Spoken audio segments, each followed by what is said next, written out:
Ibu Meli ini teman-teman saya perkenalkan adalah peserta Stronger Merit Online Class. Nah, ini adalah sebuah kelas untuk supaya para pasutri bisa menikmati pernikahan. Nah, pertanyaannya sederhana sekali, Ibu Meli, satu-satu dulu. Bapak Ibu ini sudah menikah berapa tahun? Saya 22 tahun. Oke, 22 tahun ya, puji Iya. Tuhan. Ah, tinggal di kota mana?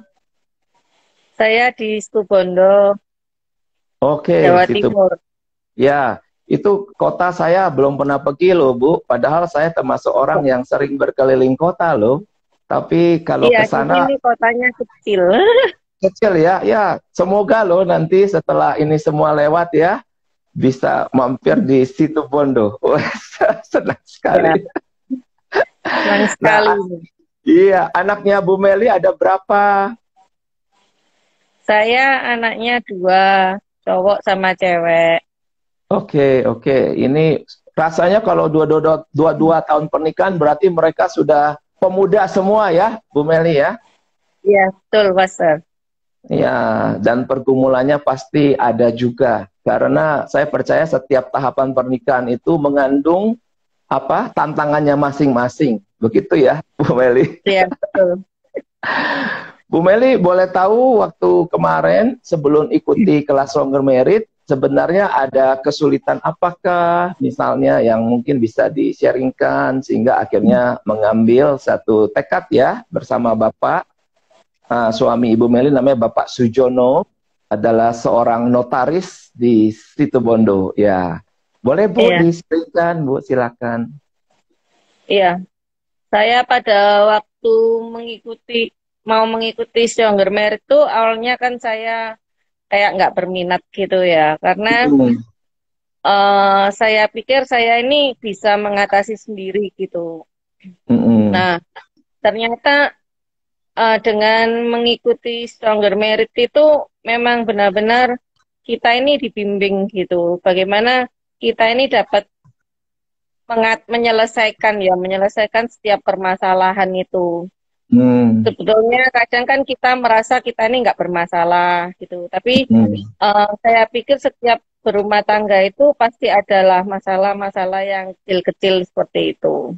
Betul, Dan betul. akhirnya saya mencoba untuk mengikuti kelas Stronger Merit itu. Hmm. Seperti Hmm. itu. Oke, oke. Sebenarnya cukup unik ya Bu ya, bahwa seringkali dalam pemahaman orang-orang yang baru menikah, ya mungkin di awal itu ada rasa berat, tapi harapan ke sana itu kan tambah gampang Bu. Nah, saya Iya, rasa juga ada masa-masa Ibu dan Bapak sebenarnya tidak ada masalah yang mendasar ya Bu ya, iya, tapi betul. sampai di satu tahapan ternyata ada rasanya sesuatu yang berat yang datang seperti itu, Bu Meli ya. Iya, Ya, dan saya melihat memang tidak Ibu Meli saja dengan Pak Sujono, bahwa tiap-tiap orang betul-betul masing-masing memang memegang ataupun memikul bebannya masing-masing. Hanya saya percaya sekali bahwa jikalau ada setiap masalah dan tantangan, harus itu ada strategi-strateginya, Ibu Meli, untuk kita segera bisa membuang ataupun mengatasi masalah tersebut. iya, Nah, betul, Pastor. Kalau kita seperti mengatasi sendiri itu sepertinya tanpa strategi ya. Jadi kita ibaratnya berjalan gitu meraba-raba gitu lah. Kalau kita sudah mengikuti kelas tuh kan sepertinya sudah ada jalan yang kita lalui, nggak usah kita mencoba-coba gitu. Nggak iya, buang-buang waktu lah istilahnya seperti itu. betul. Jadi saya seringkali melihat bahkan dalam pernikahan saya dan Liana, bukan berarti bebas masalah, Bu. Ada kalanya kami juga mentok, Bu. Begitu. Nah, saat kami mentok, maka kami tahu, kami mencari pertolongan itu kepada orang-orang yang lebih senior dari kami. Begitu, Bu Meli. Iya, Sehingga melalui kongko ya, mungkin saya tidak mau menyebutnya konseling seolah-olah begitu berat, tapi sih sebenarnya itu percakapan konseling, Bu. Artinya kita mendefinisikan masalah kita dengan clear, Bu, ya, kepada konselor. Nah, lalu konselor bisa secara objektif melihat akan permasalahan kita dari sudut pandang dia. Dan seringkali hal-hal yang kita nggak lihat, itu dia lihat. Sehingga kemudian dia menunjukkan akan pintu masuknya, seperti itu. Iya, betul Nah, sekali, Pastor. iya. Dan kalau kita sehat, Bu Meli, setelah ditunjukkan pintu masuknya, akhirnya beres. Begitu kan, Bu, sebenarnya? Iya. Jadi Uh-uh. kan kayak simple gitu, ternyata nggak seberat itu. Seperti itu. Mm-mm. Betul, betul. Nah, sementara saya menyapa dulu nih, Bu Meli. Ada Novi Trip, lalu ada anak saya Josen. Tadi juga ada Justin. Ini anak-anak pada nongkrong di sini, Bu. Selin di mana ini? Tidak ikutan, Selin. Elin. Selin. Ya, lalu ada Winston 12 join. Halo Winston. Sel. Halo, apa kabar, Sel? Baik, kok. Baik, kok. Tugas kamu udah selesai belum? Semangat. Udah pada submit tadi. Ya, puji Tuhan, puji Tuhan. Ini mau kongko-kongko sama Mama nih, Sel, ya. Iya. Nah, jadi kalau boleh ceritakan, Ibu Meli, kemarin kan kita ikut kelas Longer Merit itu ada bersama-samanya ya. Ada 5 pasutri, begitu ya, Bu. Lalu Iya. setelah itu kan ada visit and pray. Yaitu saya dan Liana secara khusus mengunjungi para pasutri yang ikut kelas. Ibu rasa ada ininya nggak, Bu? Suatu keunikannya, Bu, kalau itu visit and pray tersebut. Iya. Jadi kalau di di kelas Stronger Merit itu kan ada visit and pray ya, di mana visit and pray itu kan dibawahi oleh Pastor Chang dan Bu Liana sendiri. Jadi kita kayak spesial gitu, dikunjungi satu persatu. Nah, di sana kita bisa bebas bagaimana kita dapat istilahnya sharing gitu ya. Terus pastor membagi kita jalan pemecahan dan mendoakan kita. Dan terlebih kita ada support gitu. Jadi kita melewati segala sesuatunya itu kita dapat terarah seperti itu. Jadi bisa lebih fokus dan lebih permasalahan itu bisa dapat cepat teratasi dan terselesaikan dengan baik. Seperti itu, Iya, Pastor. puji Tuhan. Memang maksud saya merancang visit and pray itu ada di situ, Bu. Karena saya percaya ya teman-teman bahwa masalah setiap pasutri itu sangat unik ya. Jadi tidak bisa disamakan begitu. Bahkan dalam katakanlah tahun pernikahan yang sama, masalahnya bisa berbeda sekali. Nah, melalui membesuk, visit itu membesuk ya, and pray. Nah, pray itu artinya kita mengerti bahwa seluruh kejadian yang kita alami ini adalah atas juga anugerah Tuhan, izin Tuhan. Dan saya percaya setiap masalah itu Tuhan hadirkan untuk membangun kita loh, Bu. Ya, betul ya. Untuk membuat kita makin tangguh secara kualitas karakter kita makin baik, rohani kita juga boleh makin maju begitu. Nah, kalau tidak ada visit and pray, kelas hanya rasanya berlalu begitu saja ya, Ibu Meli. Jadi kan kayak kita kalau nggak ada visit and pray itu kayak kita sudah mengerti, tapi kita kayak menjalani itu kayak benar atau enggak itu tanpa ada bimbingan gitu, Pastor. Jadi paling enggak kalau ada visit and pray itu kita jadi tahu step kita ini sudah sampai mana dan apa yang harus kita perbaiki kembali seperti itu. Iya, iya, iya. Nah, kalau Ibu rasakan setelah ikut Stronger ya Bu, mungkin ada 1 atau 2 yang cukup berkesan yang sampai hari ini juga itu Ibu lakukan, merupakan satu bekal kehidupan. Boleh di-sharing Bu sesuatu itu? Iya. Saya setelah mengikuti Stronger Merit itu, awalnya kan saya kalau baca-baca firman gitu cepat bosen gitu. Jadi Hmm. cepat putus-putus.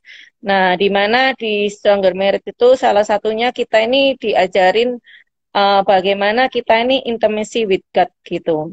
Nah, Hmm. dari sana kita ini jadi tahu bagaimana sebetulnya kita ini membangun kedekatan dengan Tuhan gitu. Untuk Hmm. kita ini dapat merefleksi diri kita dan kita dapat mengerti apa kelemahan-kelemahan kita dan kita dapat sadar dan apa ya kayak memperbaiki gitu.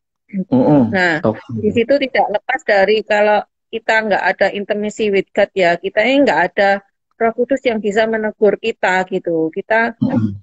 dari sana kita baca firman, dari firman-firman itu kita ini ditegur sama Tuhan dan kita ini bisa diarahkan kemana kita yang harus kita lalui seperti itu. Nah, dari sana ternyata sepertinya terlalu rohani gitu ya, kayak intimacy with God gitu. Tapi dari sana itu kita ini dapat menyelesaikan setiap permasalahan di dalam keluarga itu dasarnya itu ternyata benar dari sana gitu, Pastor. Ya, oh ya, betul. Karena buat teman-teman yang lain bisa ketahui, dasar fondasi daripada intimacy with God itu adalah satu pemahaman teologis bahwa berbagai masalah yang ternyata hadir menerpa kita dan kemudian tidak selesai-selesai, salah satu daripada muaranya itu adalah kegagalan kita di dalam berhubungan dengan Tuhan, begitu. Iya. Sehingga kita seperti berjalan di padang gurun itu, Bu, berputar-putar ya. Kita tidak mengerti. Padahal bagi saya pribadi hidup itu adalah sesuatu yang harusnya linier. Linier itu alfa dan omega ya. Jadi ada awal dan ada akhir. Artinya di setiap tahapan jalan ada masalah, Bu. Tapi itu akan menjadi masa lalu kita suatu ketika kan. Nah, begitu menjadi masa lalu, ada muncul masalah yang baru. Tapi kita hadapi lagi dan begitulah kita makin kokoh.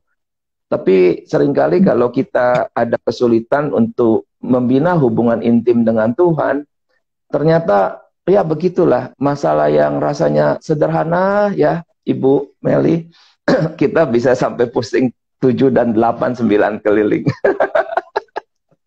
Putar-putar. Ya, jadi dari masalah sederhana ataupun apapun itu kita bisa curhat ke Tuhan gitu. Nanti eh, apa ya, secara otomatis tuh Tuhan itu akan jawab melalui cara-caranya yang ajaib gitu. Ya, betul, betul. Dan itu Ibu harus ketahui muncul karena kita mulai belajar untuk setia dan tekun. Setiap pagi mencari wajah Tuhan. Nah, itu saya rasakan sungguh sekali. Yaitu saya juga rasakan setelah beberapa minggu ya Bu, saya mulai menekuni, jadi saya baca Alkitab itu sejak September, itu 2019. Saya mulai ada perasaan yang pertama, perasaan itu damai sejahtera, tentram dan nyaman. Ya, saya merasa Tuhan menghadapkan wajah kepada kita, begitu Bu. Nah, hal yang kedua, hal-hal yang sukar sekali Bu, itu Tuhan ternyata menciptakan jalan bagi saya saat itu. Untuk saya boleh lewati dan ringan, ya, tidak berat, ya. Juga termasuk waktu memasuki masa pandemi, saya punya pelayanan itu kan sudah tercipta Bu, dari Maret sampai Mei, dari Kalimantan, Sumatera, Malaysia, Jawa sampai September itu kan harus ke Kupang, tapi semua batal kan Bu itu karena pandemik ya. Saya pikir ke Malaysia tidak batal loh, karena masa kalau virus haci-haci bisa sampai lama ya Bu, haci-haci doang ya. Iya. Siapa yang sangka sih haji-haji bisa bikin begini? Nah, tetapi atas pimpinan Tuhan, karena saya setiap pagi mencari Tuhan, maka akhirnya Tuhan memimpin ke kelas Stronger Merit, dan 1 Mei itu adalah angkatan pertama. Ini sebentar 1 Mei sudah mau buat kelas advance, kelas lanjutan, dan bersyukur sudah ada 5 pasutri yang akan ikut. Nah, Ibu kemarin ikut angkatan berapa ya? Ibu Meli ingat gak ya kemarin? Saya angkatan 18. 18 ya? Ya. Bukan dong Bu. Sekarang angkatan 18. Oh, Kayaknya 15 apa ya? 15 ke sana lah. Sekarang sedang jalan 18 Bu. Tapi memang angkatan itu suka lupa karena kita cuma sebulanan. Kalau setahun tuh inget ya Bu ya, angkatan itu kan biasa setahun Bu. Angkatan tahun berapa gitu. Nah, jadi ini terima kasih Bu Meli bisa kongko-kongko ya malam hari ini. Iya. Salam buat itu Pak Sujono, juga itu Jason ya. Kiranya mereka sekarang ini sedang lau-lau berdua. Jadi teman-teman perlu ketahui ada ikatan dan rencana bersama dari sang ayah, suami Ibu Meli, Pak Sujono, dengan anak tersayang Jason, anak laki-laki. Ternyata mereka jalan-jalan keluar kota berdua. Wah, itu adalah sebuah konteks yang sangat baik-baik sekali. Saya yakin sangat baik. Ya, jadi bisa jalan-jalan berdua, dan saya berdoa berharap terjadi persahabatan itu, Bu Meli. Amin.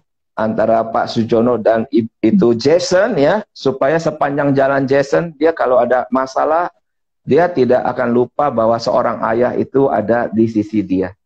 Gitu. Iya, Pastor. Terima kasih atas supportnya. Di sini kan di Family Insight ini kan kita sama-sama belajar gitu, sama-sama bagaimana kita membina hubungan antara keluarga, suami istri, dan anak-anak seperti itu.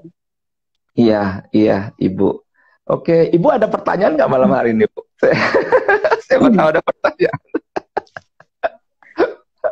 Mungkin ini Pastor, bagaimana biasanya kan kalau hubungan dari suami istri itu, kalau anak-anak gitu, bagaimana cara menciptakan agar anak-anak itu bisa lebih dekat dengan kita seperti itu? Oke, saya coba jawab ya, Ibu Meli ya. Jadi saat anak-anak kecil memang sifat daripada relasi itu lebih kepada disiplin. Oke, nah disiplin itu kan pada dasarnya dia harus mengandung aturan-aturan kehidupan, Bu. Nah, anak-anak kecil itu diperkenalkan kepada disiplin. Jadi tidur jam berapa, makan jam berapa, apa yang jam berapa dia boleh nonton, boleh main game, kan kayak gitu. Nah, jikalau kemudian mereka melanggar, maka orang tua memang harus memberikan teguran ataupun hukuman seperti itu. Kenapa harus ke sana? Karena supaya hati nuraninya itu bisa hidup. Karena jikalau anak-anak melanggar dan dibiarkan, hati nuraninya itu mati, begitu. Nah, tetapi jikalau saat anak-anak sudah memasuki usia remaja, nah ini ada satu transisi yang saya juga mempelajarinya dan mencoba belajar melakukannya, yaitu hubungan ini tidak melulu soal disiplin lagi atau soal hukuman ya, tetapi masuk kepada persahabatan, Bu, persahabatan. Nah, persahabatan itu ada satu kata kunci, yaitu membangun relasi, tetapi tanpa memberikan nasihat. Begitu. Ya, kalau kita punya teman-teman itu, kalau kita baru cerita, terus dinasehatin, kan kita kesel ya, Bu ya. Istilahnya, alah, tahu apa sih kamu, kan begitu. Tapi kalau kita bercerita, lalu teman-teman kita mendengarkan, dan saat kita minta advice, baru mereka jawab, itu baru ada persahabatan. Nah, seringkali hubungan dengan orang tua itu, anak-anak remaja merasa tidak nyaman. Karena sifatnya masih seperti dulu. Dikasih instruksi, kamu harus gini ya, kamu harus gitu ya. Seolah-olah mereka itu memang masih anak-anak kecil yang tidak tahu apa-apa. Padahal mereka rasanya ingin lebih membina suatu hubungan di mana bisa ada komunikasi yang cukup setara, begitu. Tetap sih kita parent ya, mereka itu anak remaja. Nah, tetapi saat terjadi persahabatan, yaitu tidak gampang-gampang kita kasih nasihat atau masukan atau apapun, mereka akan mulai merasa nyaman bersama dengan kita. Itu. Nah, lalu juga dalam rumah tangga itu kan seperti diajarkan di Stronger Marriage, Bu, harus ada keramah tamahan ya, Bu. Artinya ada say hello, lalu percakapan yang tidak penting, ya kan? Yang dimana pagi kalau ngomong, siang sudah lupa, siang ngomong, malam pun sudah lupa, karena memang tidak penting. Tapi walau tidak penting, itu harus ada. Nah, kenapa harus ada? Supaya anak-anak tidak menemukan kita sebagai pribadi yang dingin, ya, yang dingin, yang silent, yang sepertinya sibuk sendiri, tapi mereka melihat kalau kita ramah kan mereka jadi mau dekat sama kita. Nah, jadi kalau saya pulang, saya panggil anak-anak saya, hello, ya kan, Joylin, kamu ngapain, kan gitu ya Bu ya. Nah, Josen, kamu ngapain? Nah, jadi saya berikhtiar untuk ramah. Nah, jadi di titik inilah saya pikir itu penting. Dan yang paling penting juga, kalau sudah dewasa harus ada dating. Kayak Ibu Meli, boleh itu pergi dating sama Selin, ya. Jadi berdua saja. Jadi mother and daughter pergi ngopi, ya. Ya, kongko-kongko, Bu. Hal penting itu, ya. Selin, kamu ada mau cerita mama nggak, ya? Bisa sih di rumah sih, ya. Tapi kalau kita ada suasana, ya. Seringkali kalau pergi ke satu tempat, kita cerita juga semangat, kita ngobrol juga semangat, begitu. Terlebih ayah dengan anak putra itu juga penting. Termasuk Pak Sujono dengan dengan Shelin, itu nanti Ibu Meli harus dorong juga ya, itu supaya mereka itu ada berdua. Nah, termasuk Ibu Meli dengan Jason harus ada. Nah, saya biasa ada memelihara hal ini, tapi memang di masa pandemi ini anak-anak saya nggak mau, ya, sama yang bungsu. Oh, kamu suka burger, ya, McD, ayo sini papa traktir. Dia bilang, boleh digojek gak Pak? Gitu. Padahal Tapi maksud ini saya kan, Pastor, kalau misalkan kita orang tua nggak boleh kasih nasihat, otomatis kan kita biasanya sebagai orang tua, kalau misalkan kita melihat ada yang nggak sesuai menurut kita, gitu kan secara otomatis kita kasih nasihat gitu. Bagaimana cara supaya kita ini nggak gampang-gampang kasih nasihat gitu, Pastor? oke, saya kasih satu masukan. Jadi hal-hal seperti ini pasti terjadi juga di rumah saya. Katakanlah anak saya yang dewasa melakukan sesuatu yang sifatnya deviasi ya. Dan saya tidak suka ya Bu ya, saya tidak suka. Itu deviasi artinya ada penyimpangan. Maka yang saya lakukan adalah saya ingin menjaga relasi baik saya dengan dia. Tapi saya lihat dia ada masalah gitu kan Bu. Setuju ya? Iya. Nah, yang saya lakukan saat saya intimacy with God, pagi-pagi saya baca Alkitab, saya worship, saya sebut masalah itu di hadapan Tuhan. Tuhan, saya tidak suka anak saya ini begini, responnya. Tuhan tolonglah, supaya nanti saya bisa bicara dengan baik. Nah, jadi saya pertama ingat, saya coba serahkan dulu kepada Tuhan. Karena kalau saya bertindak langsung, Bu, saya khawatir saya ini mulut saya menyakiti anak saya gitu. Jadi nanti dia jadi nggak suka gitu. Nah, padahal saya ingin menghindari rasa tidak suka ini, tetapi saya juga ingin menyelesaikan masalah ini dengan tuntas begitu. Artinya saya tidak mau ada tingkah laku itu dia ulang. Nah, saat saya sudah misalnya berdoa seperti itu, dan saya terus bawa dengan serius di hadapan Tuhan, maka saya percaya begini, Bu. Step keduanya, Tuhanlah yang akan menciptakan konteksnya bagi kita, untuk nanti kita bisa ngobrol dengan dia. Tuhan yang ciptakan konteksnya, Bu. Selalu begitu. Ya. Melalui apa, nanti entah dia bisa nanya begitu, lalu saya bisa nyelipit masuk. Nah, gitu ya. Nah, rupanya yang mungkin dia lakukan, dia nanti bisa sebut misalnya teman dia begitu, dalam hati saya, lu juga begitu. Begitu ya.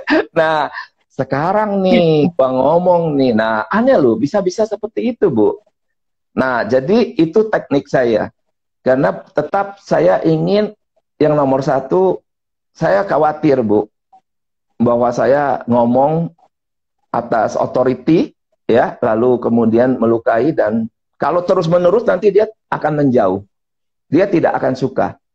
Maka sebelum saya memasuki itu, saya minta Tuhan duluan. Nah, saat saya minta Tuhan duluan, saya itu bisa cukup sure loh bahwa ini sudah under control. Karena God is in control, begitu. Dan kita hanya perlu trust Him, percaya Tuhan. Bahwa Tuhan, saya tidak ingin langsung mulut saya gampang-gampang nasihatin anak saya. Jujur saya sebel, saya keki. Tapi saya nantikan Tuhan untuk nanti ada waktunya, Tuhan yang ciptakan. Begitu Tuhan ciptakan, saya siap masuk. Nah, saat masuk itu ternyata hanya ngomong ya, barang sepatah, dua patah gitu. Itu mereka langsung ngerti. Nah, ada juga yang berikutnya, Bu, yang saya juga perjuangkan, yaitu begini. saat kita beradu argumentasi dengan anak-anak ini, maka saya mementingkan sesuatu argumentasi yang reasonable. Reasonable. Nah, reasonable itu artinya masuk akal, Bu. Nah, saat kita berargumentasi, menurut Papa, ini begini. Nah, begitu kan. Nah, menurut dia begitu kan. Oke, mari kita taruh di atas meja. Kita argumen. Silakan kamu ngomong dulu, saya bilang. Nah, sudah selesai? Oke. Sekarang Papa ngomong. Nah, gitu ya. Dengar baik-baik ya.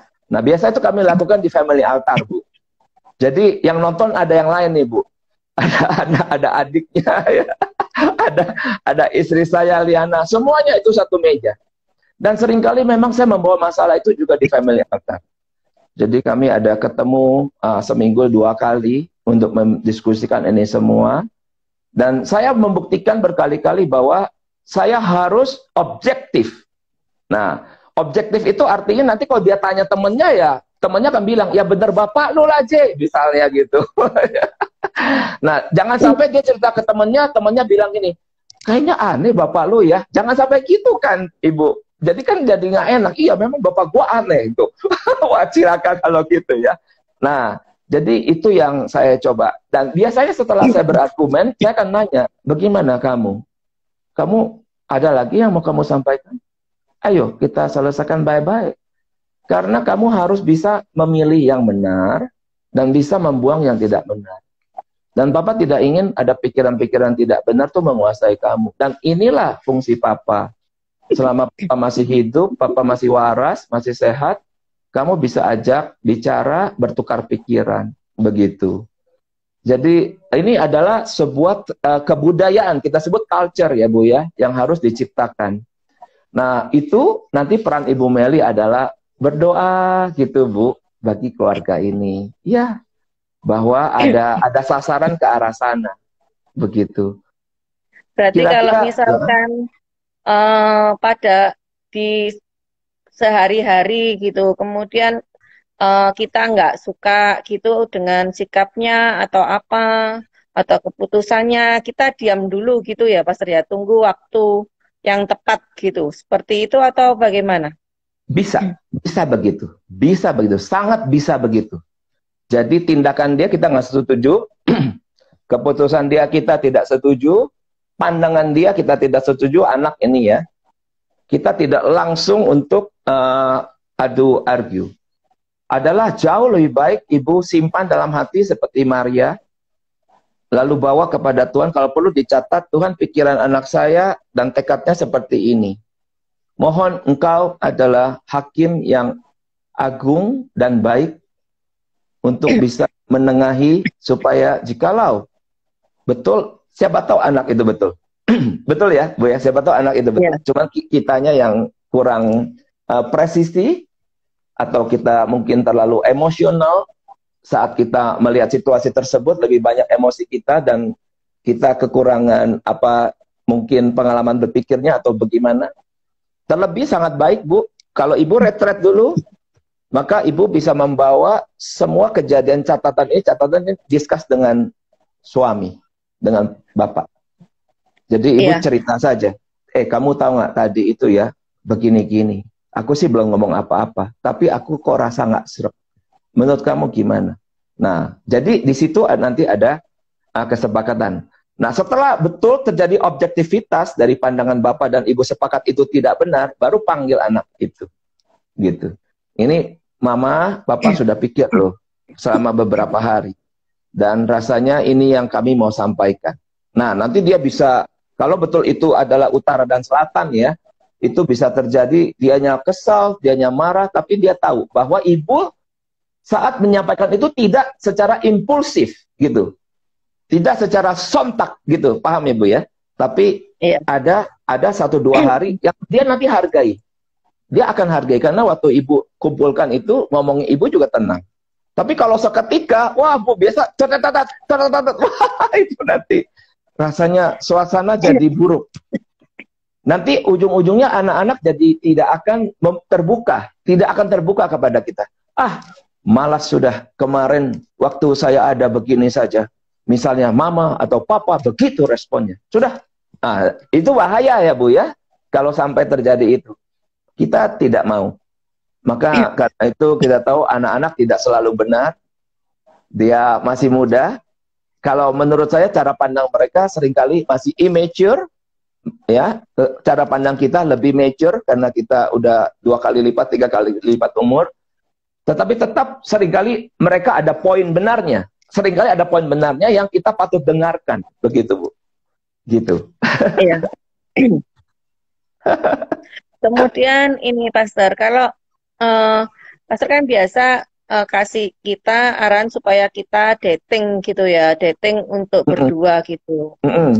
Nah, mungkin bisa dikasih gambaran Pastor, dating apa sih yang harus kita lakukan? Kan kalau misalkan untuk kongko-kongko gitu kan kebiasaan kita di rumah anytime kita bisa aja gitu. Kenapa kok kita perlu dating gitu? Iya, iya. Jadi saya mengencourage akan para pasutri Songger Merit untuk menciptakan satu kebiasaan baru, yaitu dating. Nah, dating ini rasanya sangat berbeda, Bu Meli, dengan mungkin karakter waktu pacaran, ya. Tapi kalau sudah menikah, saya lihat itu ada membutuhkan dating. Kenapa? Dating itu pada dasarnya adalah kalau sebelum pacaran kan masa pengenalan. Ya, jadi si cowok ingin mengenali cewek, demikian sebaliknya kan begitu. Nah, saya melihat juga setelah masa pernikahan berjalan bertahun-tahun, tetap perlu dating. Kenapa? Kenapa perlu? Yang pertama, karena ternyata kalau dua-duanya sibuk, ya, suami sibuk dalam pekerjaan, istri sibuk membesarkan anak, hari berlalu begitu cepat, maka ternyata ada loh kebutuhan, ya, itu need, lalu harapan, ya, itu hope, ya, lalu ada goal ataupun tujuan daripada keinginan pribadi yang ternyata tidak terlaksana, gitu. Nah, kenapa bisa tidak terlaksana? Ya, masing-masing sibuk dan tidak lagi memperhatikan, begitu. Tidak lagi memperhatikan. Nah, akhirnya dating adalah sesuatu hal yang kalau itu adalah habits, kebiasaan, ya dulu waktu saya baru sekitar 3 tahun menikah dengan Liana, kami setiap Senin karena Senin adalah hari libur hamba Tuhan. Nah, maka saat itu apa yang kami lakukan? Anak kami titip di PMI ya Bu ya, itu Pondok Mertua Indah namanya. Nah, lalu saya pergi sama Liana itu berdua. Nah, kita cari yang paket hemat-hemat ya. Paket hemat ya. Lalu kita makan berdua, kan begitu. Nah, selama 1 jam, apa yang kemudian terjadi? Maka kami saling bertukar pikiran tadi soal, Liana, kamu tahu nggak, saya ingin begini, ya. Tetapi selama ini, beberapa bulan ini saya rasa yang saya inginkan itu tidak tercapai gitu. Kamu rasanya mungkin ada kesibukan ini kan begitu Bu, saya sampaikan begitu. Nah, nanti Liana balik apa yang dia butuhkan. Ya, aku rasa kamu juga sibuk sekali ya tuntutan pelayanan. Kamu tahu nggak, selama ini aku merasa gini, dia bilang gitu. Wow, waktu dia mulai ngomong, saya suka kadang kaget-kaget. Hah, kelihatannya di rumah kayak nggak ada apa-apa ya, Bu ya. Lempeng-lempeng ya, tapi kalau udah ngomong, aduh, Coca-Cola sampai 10 botol, Bu. Hiperbol. Nah, ternyata begitu diungkapkan, baru tahu, ya betapa misalnya, Bu. Saat itu, Liana bosan di rumah, membesarkan anak, nggak ada kegiatan. Sementara saya terus pergi keluar rumah, saya khotbah, betul ya Bu ya, dari satu tempat ke tempat lain. Nah, pulang saya capek langsung tidur, saya sibuk sendiri bikin khotbah, Liana ingin bercengkrama sama saya, nggak enak ganggu saya karena saya sedang bikin khotbah, dia jadi kesal sendiri gitu loh. Dia kesal sendiri, dia bosan sendiri, tapi dia juga berusaha tetap jadi istri yang baik, tapi juga kok kayaknya keki gitu kan. Nah, itu disampaikan. Nah, penting dating ini adalah karena apa? Hal yang kedua, yaitu pada saat kita pergi ya Bu, itu kita serius untuk ingin bicara gitu. ya, serius untuk ingin bicara. Jadi kita ini pergi bukan untuk hanya makan, kira-kira gitu. Tetapi memang ada hal yang ingin didiskusikan sampai tuntas. Nah, salah satu kekuatan hubungan seksual daripada suami istri itu adalah intimasi yang baik. Nah, intimasi terdiri dari 3 hal. Pertama, ada keramah tamahan. Kedua, intimasi tercipta karena tidak ada masalah yang menghalangi mereka. Nah, ya Bu, saya ulang yang kedua ini, tidak ada masalah yang menjadi beban mereka atau menghalangi suami istri ini. Nah, inilah yang saya lihat poin ini yang melalui dating saat pergi itu kan prima, pikirannya prima, tidak sedang capek ya. Mukanya seger ya Bu ya. Ibu Meli dandan dulu ya tuh. Nah, jadi waktu perginya serius. Loh, mau ngapain pergi begini? Tentu tidak hanya makan, tapi ini Bu, nomor 2 ini. Ya, Ibu sampaikan dengan jujur. Kita ini ada masalah ini loh. Kamu gimana? Aku nih selama ini udah nggak kuat rasanya dengan hal ini. Kamu harus coba pikirkan. Nah, lalu misalnya nanti Bapak nanya, apa sih masalahnya kok aku nggak tahu? Ataupun kurang mengerti secara utuh. Nah, Ibu sampaikan. Sambil makan pisang goreng, ada kopi, ada Kentucky Fried Chicken. Loh kok bisa ya? Kacau ini. Karena Oh, kan ya. memang kadang misalkan si istri bermasalah, punya masalah, anggap itu masalah, suami belum tentu merasa orang kayak gitu aja kok jadi masalah gitu, atau sebaliknya gitu ya. Jadi di dalam dating itu kita bisa saling mengerti, oh ternyata seperti ini toh yang kamu maui, seperti itu mungkin ya Pastor ya. Betul, betul. Di kelas Songger Merit kan saya bilang, kita ini kan nggak jadi suami. Saya nggak jadi suami dari 10 istri kan. Saya jadi suami dari 1 istri. Jadi apa yang keinginan dia, apa harapan dia, ya menurut saya harus di hadapan Tuhan dengan iman ini ya. Dengan iman saya kepada Tuhan, saya mengasihi Tuhan saya Yesus Kristus, maka apa yang dia butuhkan, harus saya coba untuk berikan. Sesederhana itu. Ini vice versa ya Bu, bolak-balik begitu. Nah, yang ketiga tadi adalah percakapan heart to heart, dari hati ke hati kan. Nah, itu kan juga artinya waktu sedang dating tidak hanya menyampaikan masalah, tapi perasaan itu juga patut diungkapkan. Seringkali dalam berbicara dengan anak-anak, masalah perasaan kita juga harus kita sampaikan loh Bu.